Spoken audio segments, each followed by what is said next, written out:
Let's go to the ground now near the capital, Kyiv, and speak to our senior reporter, Cyril Payen, who's standing by in Kyiv. Hello to you, Cyril. I hope you can hear us. I want to know, first of all, what the situation is where you are. Well, I'm sure you can discover with us live what is the impact on the ground of the missiles attacks and the bombardments from the Russian army. What you actually seeing is a school which has been bombarded 3 days ago.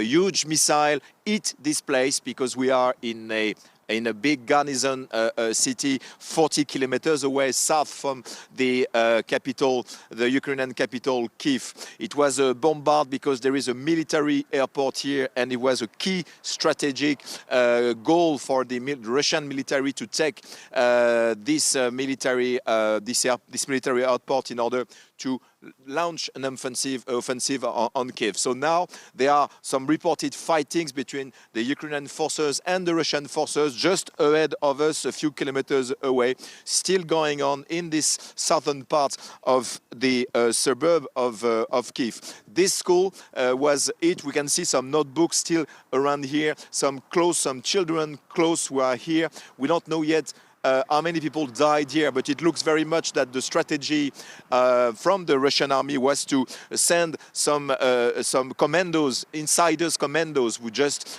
attack from inside the city. So some fierce fighting have been going on here in this small town of 40,000 inhabitants. Now it's quite like many satellite towns here in this area. It's quite a ghost city. Lots of people who could afford to leave just left. You just have now some soldiers, some local defense militias. But here it's extremely volatile. Since we arrived with George Yazbek a few moments ago, we could hear twice some sirens stating that maybe you have to rush to shelters because of bombardments. And the people who are staying here say that they spend all the night in shelters in the underground just to prevent any bombardments, and the siren have been going on like this all night. So this is volatile, and this is a key here because we are in the entrance and exit of the city by the south, and we know that while we're talking in Irpin, which is the same kind of city 40 kilometers away north of